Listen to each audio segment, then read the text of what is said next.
Eat, Sleep, Boxing, Repeat. I'd like to be joined once again for another weekly preview with Eliot and Paul. We are all hungover after Usyk Joshua 2. Gents, how are you? What's it like knowing that we don't have to talk about Usyk Joshua 2 anymore? We can move on to other things finally. I'm good, mate. I'm good. Sorry, are you picking that up? Sorry, what is that? Okay, shall we start? That's the Ukrainian national anthem, baby. That's right, Paul. Paul got me last week. With Anthony Joshua's stash, the t-shirt he was wearing. I just like to play. Yeah, just like to play that anthem. We'll just say it was a good weekend. That's the last of it now. I am indeed hungover, but yeah, good to be here. Good to be a good week coming up. Looking forward to speaking it through with you two lads. Yeah. Thanks for having us, Eliot. I'm not as enthusiastic as Greg be today. Obviously, just still a bit upset about how the weekend went, but sure, he'll be back. Give him the trilogy. No, I'm joking. No, we will see. I mean, yeah, interested to see what happens next with Usyk, with Tyson Fury, with Anthony Joshua. But final word on it from me, I think I'm very excited for what the future holds for Anthony Joshua. I think there's some really fantastic fights he could still have, and I love the fact if he's going to be back out in December, I think that's fantastic. Really, really excited. All right, we will move on. It's an interesting fight week. There is a lot of boxing happening in different weight divisions. There's a couple of people that some people perhaps might have forgotten about. It could be a spoiler alert.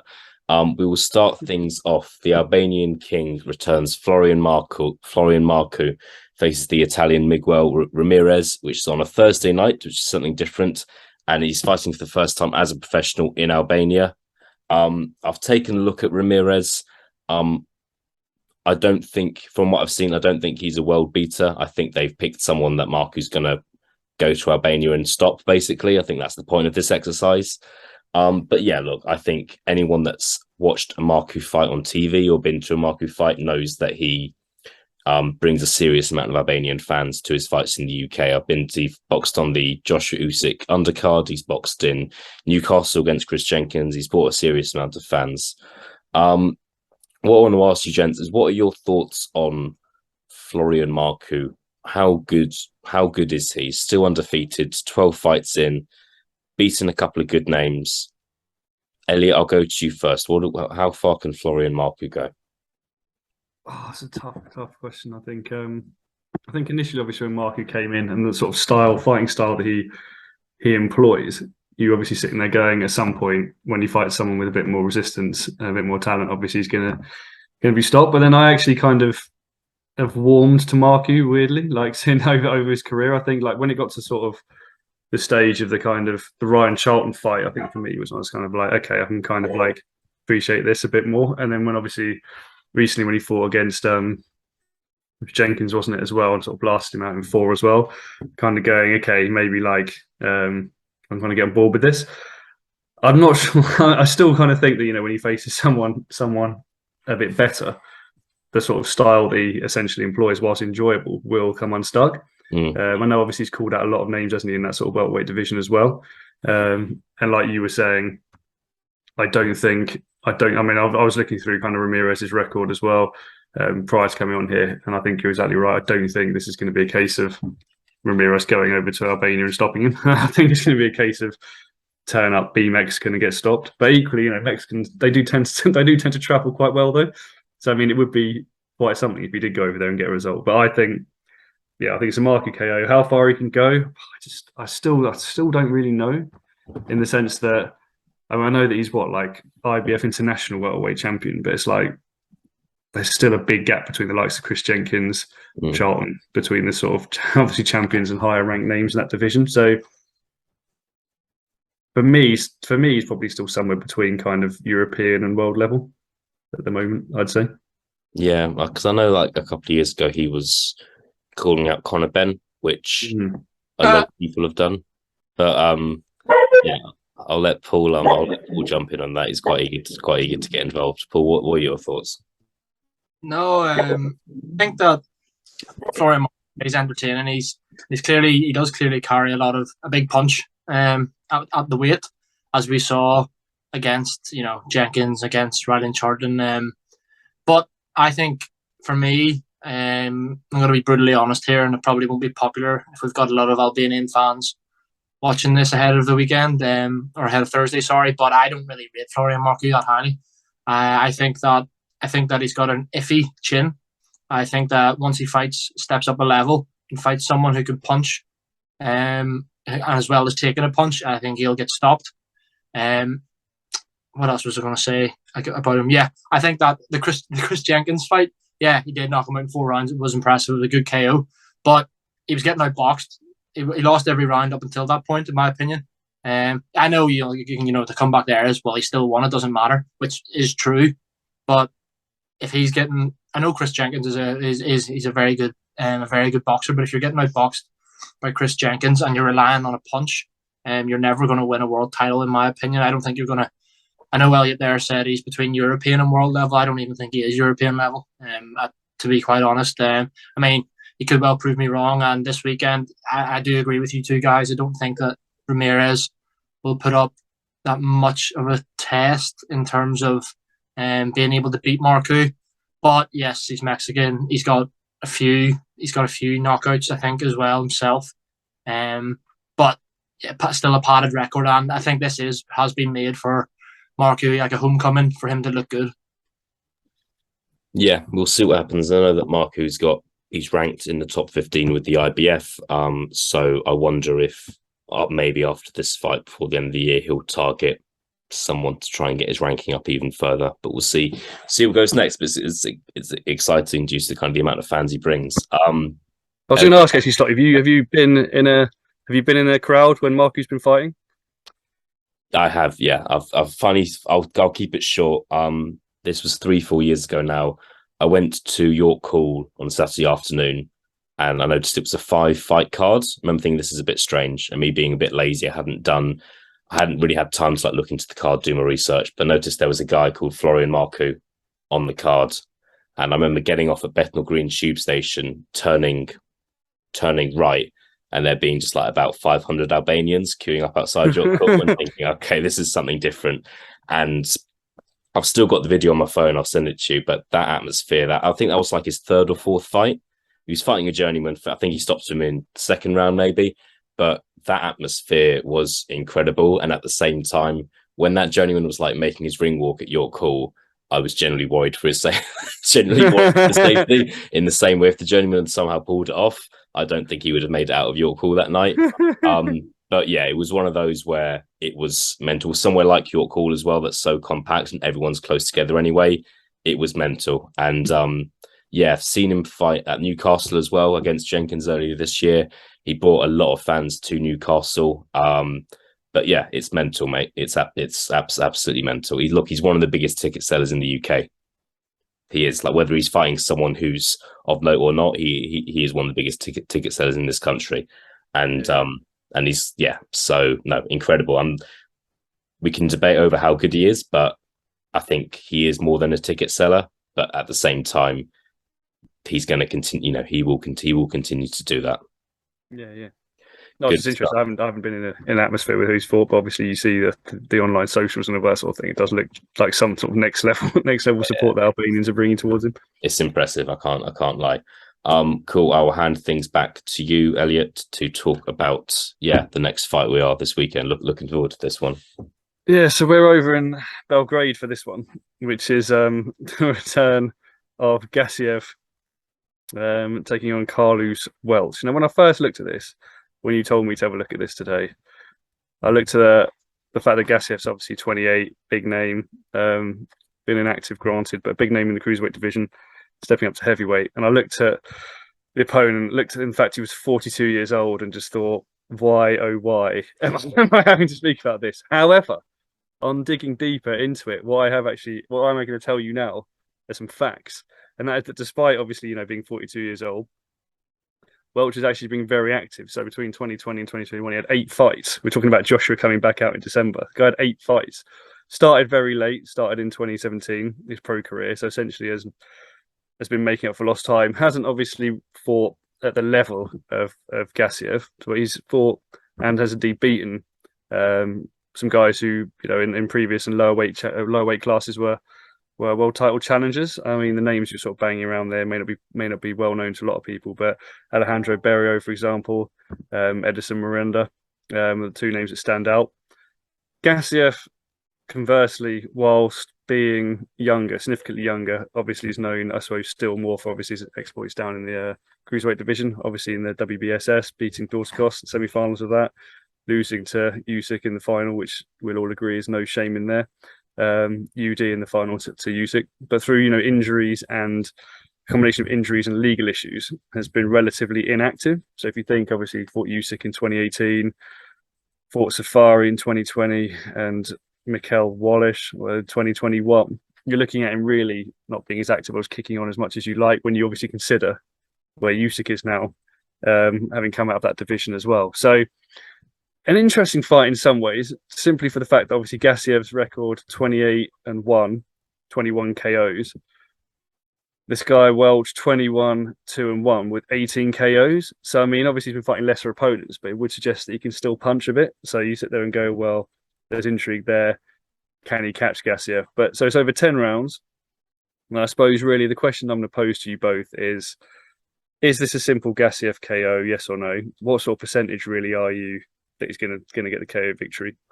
But also I kind of think fleshing out a little, having sort of seen where Usyk is as well, like where do you see Gassiev really going over the next maybe year to 18 months? Because he slipped down obviously in the rankings with that inactivity as well. And just really, where you see him going next, or maybe two fights after this. I'm going to come to you, Paul Kelly, first. So over to you, sir.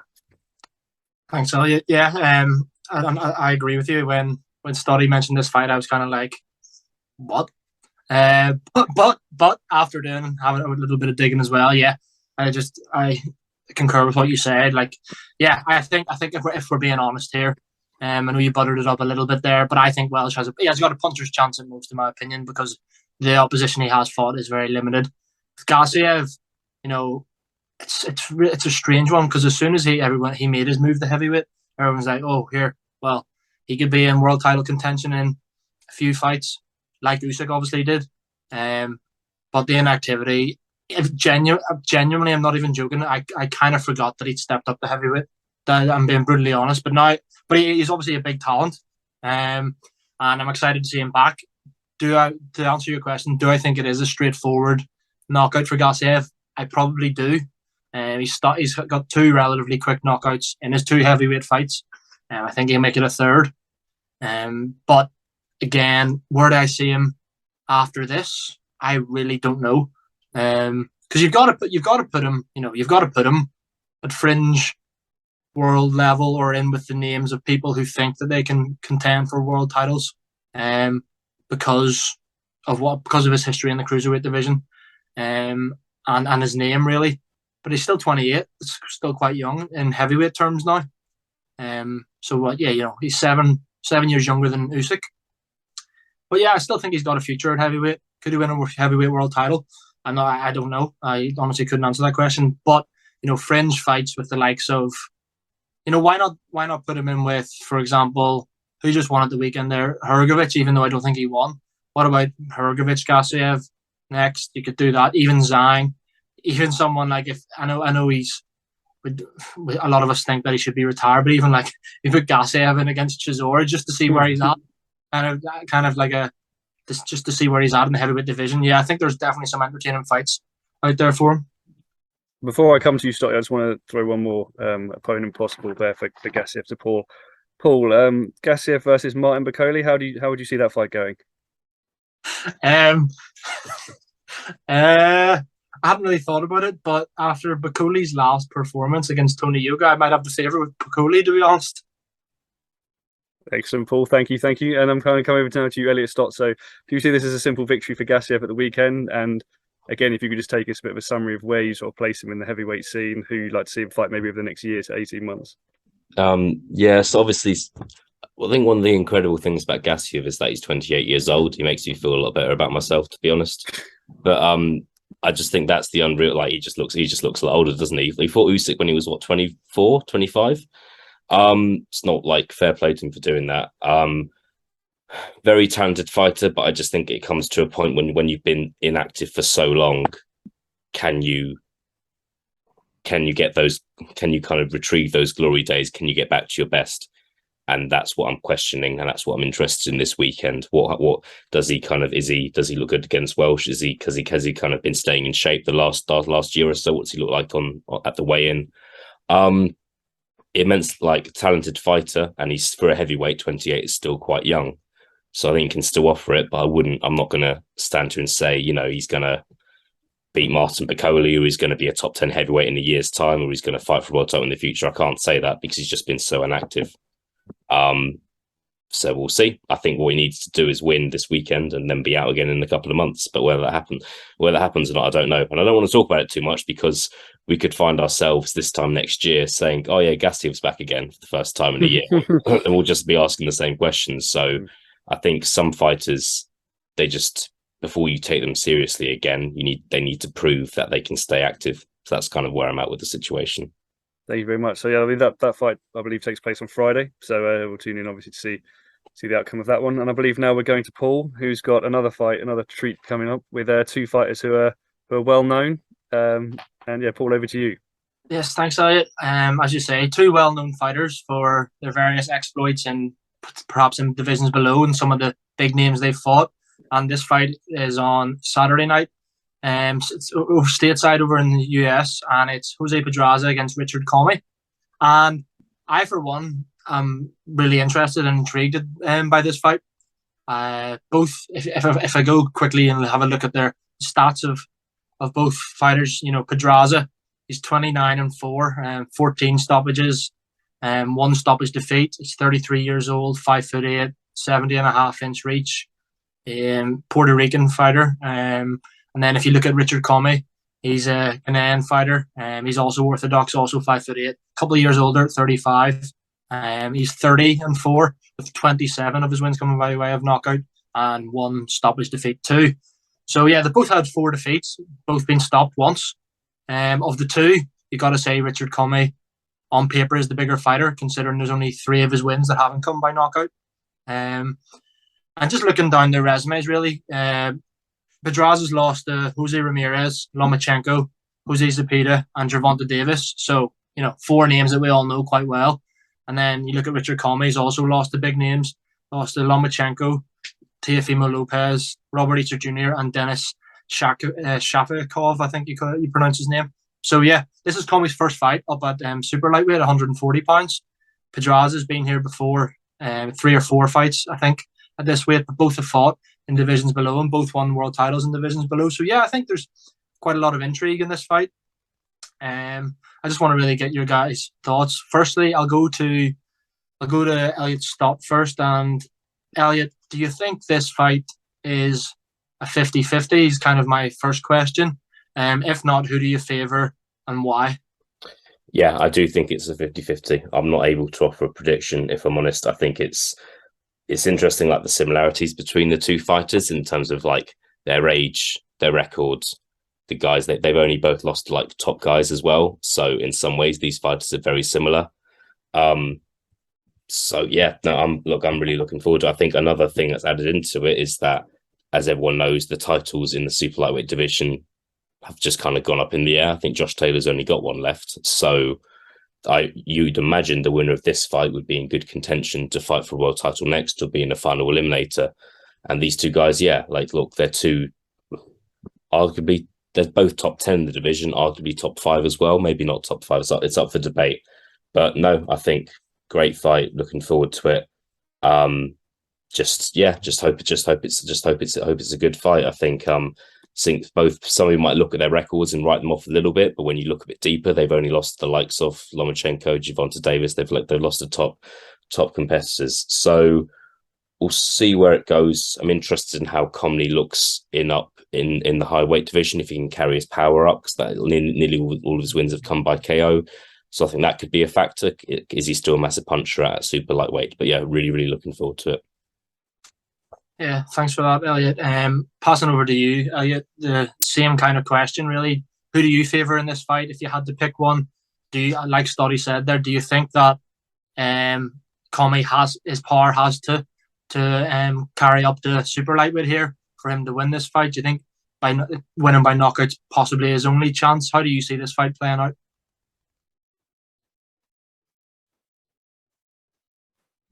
so I just muted you there because me myself there because there's a plane flying over with, I believe, a sign saying Usyk is God. But there's so basically there was I agree with what you're saying actually. Very intriguing fight in the sense that I think it's almost one of those ones where I look at it and go, Comey's power obviously translates. So you're looking at it probably as either a Comey stoppage or Pedraza points for me. Is how I was kind of looking at it beforehand. But like also you were saying in the very eloquent and detailed preview, there was also the fact that most of the guys fights I've watched these two in, they've lost. That makes sense. I've seen them obviously against like Lopez, Lomachenko.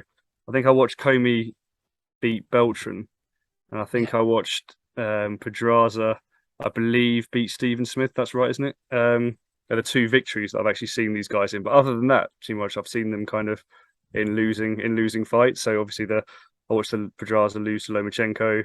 I watched Comey versus Lopez and Lomachenko. So for me, the intrigue really is in whether Comey's power goes up to Pedraza or whether Pedraza can outpoint him. I'm again like Stotty, really. I can't really, so hard to predict just because obviously Comey has that power.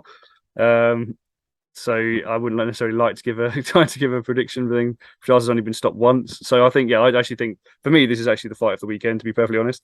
Both these guys, and like Stotty was also saying, obviously moving up a division, but what's happening with Taylor's belts as well. There's obviously a high chance that one of these guys will fight for a world title next. So yeah, really good fight. I'm really actually looking forward to it. Yes, thanks, gents, for your added analysis there. And I believe, Stotty, you're going to round everything off by talking a bit about obviously the biggest fight of the weekend because it's pay-per-view. It's what we're all here for. I'm sure we'll all be tuning in on Saturday night. KSI is. We're not going to like spend ages talking about this because I don't really want to do that to either of you. But KSI is fighting this weekend. He was supposed to be fighting a guy called Alex Wasabi, who Eliot. He's another YouTuber. In case you hadn't heard of him, and he's now fighting a guy called, I think his name's Swarms, who's also, I think he's a rapper. So I think the issue that some people have with this fight is that Alex Wasabi pulled out and Swarms was a late notice replacement, and Swarms apparently has just never boxed before or like never really trained before. So he's got like a month before getting into a fight, which is my kind of issue with this whole YouTuber boxing things, that people are getting into the ring not knowing how to defend themselves at all or how to punch or how to do anything, and it gets to the point where it's just actually quite dangerous. If you wouldn't go down to your local boxing gym and spar if you're kind of haven't been in the gym ever or 6 months, you'd work up to doing that, right? So I think that was some people's criticism about this fight. So KSI is fighting a professional boxer as well on the same night. I think he's opening and closing the show. But yeah, it's something different. I don't mind the fact that he's tried to improve the situation by fighting someone else. I think the professional boxer he's fighting is 2-5 as a record, so not an atrocious record, as you can find boxers with far worse records than that. But yeah, I want to ask you guys about just the concept that he's doing of fighting two guys in one night. Does that like do something for you at all, or not so much? Eliot, I'm going to go to you first on this one. Thank you, obviously, for the explanation about who these people are, other than KSI. I had heard a little bit about the first one you mentioned solely because I deferred it to a younger person who told me a bit about them. But I think for me, no, it doesn't actually do anything for me for the simple reason. Don't get me wrong, I don't mind KSI fighting someone with a pro record of 2-5. I think that's fine. It's fairly legit. But I think there's obviously a reason why you don't get professional boxers fighting twice in one night. I think it's actually grossly irresponsible, like you were saying, to stick someone in who's essentially had a month's worth of training up against someone who, I mean, granted, KSI is not, he's not prime Tyson, but at the same time, you're looking at it going, he has spent months training, he's had fought before. He kind of knows what to expect and what to experience. So in a way, it just seems, I don't even know whether it's like, what is it, like a money grab or a gimmick for him to say I fought twice in one night? But essentially, if you're fighting someone that hasn't trained, you're not really fighting twice in one night. And also, similarly, what if, for example, he got caught? Say this guy's actually kind of not, like a boxer, but say he just hits him like several times quite hard, and then he comes back into that fight later, and then something happens to him after the event. I mean, you're sitting there going, this is just to me, it's mind-boggling. I don't think the credit that he must think he's going to get for saying I've beaten two people in one night, frankly, that doesn't offset the sort of stupidity involved in it. And I just think, for me, it doesn't do anything for me personally on that level. No, I think like why not? You could then say, why not line up 50 men to fight Tyson Fury? They've only been training for 3 or 4 weeks. Like, what's the point in that? So I just think, yeah, it doesn't do anything for me, and I'm not sure I'll be paying for it either, frankly. But equally, I'm not against YouTube boxing though. I know Kell Brook was saying in the week wasn't sort of sticking it in a bit like Jake Paul and them, but I'm not against it in principle. But I'm against stuff like this where I think it kind of takes the sport beyond from just sort of the respect you have for it and fighting each other into actually just being a bit ridiculous, and it kind of parodies it a little bit. So it's not for me, no. Yeah, I think some people might have preferred if Swarms wasn't involved at all and he was just fighting a pro boxer, to be honest, because I just think what could happen in the first fight against Swarms is KSI could just demolish him inside 30 seconds because he's fighting someone who doesn't really know how to fight. I can see that happening, and that's not a great look. But I'm personally actually interested in what happens in the second fight. But what happens if we saw that event recently, wasn't it? I can't remember what it was called. That was kind of being streamed, which is essentially that white collar event. Yeah. You saw people that were literally just like, I mean, like I said to you off camera, like I'm not claiming I'm Muhammad Ali, but like you watch like guys fighting each other, and it was a case of like gross mismatches of people looking very wooden, sort of dancing around like this, and it's like almost like you're in the mirror. And if it comes out in the first fight and that happens again, it's like, where's the credence or credibility behind that? It just seems ridiculous. So if you blast him out in 30 seconds, it's almost irresponsible thing for him to do. Yeah. Rather than go, you've got a legitimate victory. It's like, you've literally just used all your training to batter someone that hasn't had the same advantages. Yeah, exactly. It's like it's not exactly a fair fight. So we will see what happens. I think whether we like it or not, it's still, whether you call it boxing or not, it's still a big event, and people will be watching. Paul, before we sign off, just going to get your thoughts on the situation as well. Yeah, I think that it's an odd one. It's not something like I think I agree with what Greg's saying there. Is this just KSI thinking to himself, right, I could be like the first, I don't know if anyone's ever done it before, but like he's going, oh, I boxed twice in the same night and won both. Or you don't see Usyk doing that. You don't see Fury, like as a hype thing. I could see that happening. In terms of the opponents, yeah, I like you said, I'm the Swarms one. Not interested in that at all. They'll win in the first round, I assume. And then the boxer who's actually fighting, that does intrigue me a bit. Because he's a professional boxer and he has won twice. I know he's lost 5 times, but if he's won twice, he's clearly going to have some general ability, or at least will have been boxing for a few years. The one thing I will say about KSI is that although, if you're going to compare him to the likes of Jake Paul in the same kind of world, I don't think he's as good, but he's clearly trained hard because he's in exceptional shape. And I know that him and Jake Paul kind of had a Twitter contract negotiation type thing going on, where they both agreed to fight at Wembley next year or something. So whether that happens, it remains to be seen. But as this event, there's the 2 fights intrigue me.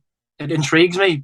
I don't know how many rounds each fight is, but yeah, it intrigues me in the sense that it's not normal really. But at the same time, the opponents, I don't want him to go in there and he's going to smash up the first guy, and then he's gonna the professional boxer. That does intrigue me. I mean, he'll probably end up winning because it's all about KSI this event, but not for me. This I won't be tuning in.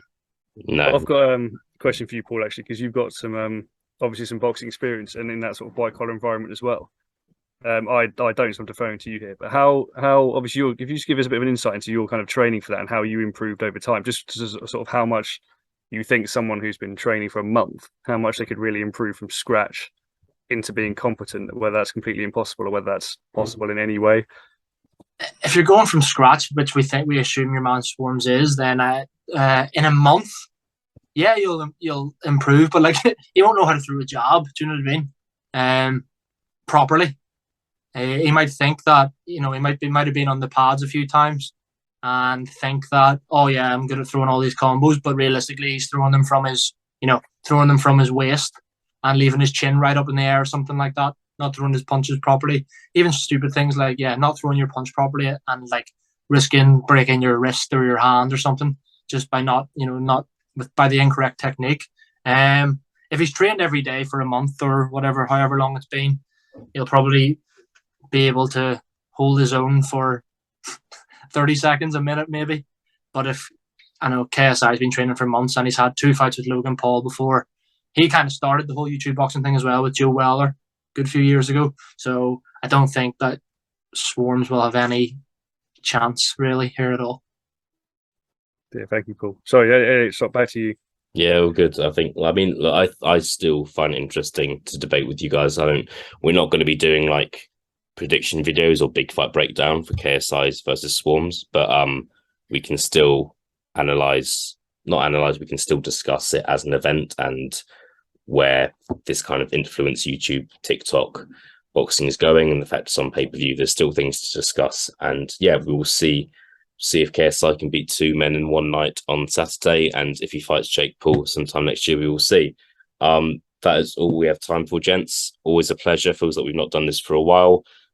Thanks for still having the energy to do this after what was a mammoth fight week last week. And yeah, we will all catch up again soon, okay? Thank you guys. Thanks for watching. Yes, chaps, all the best.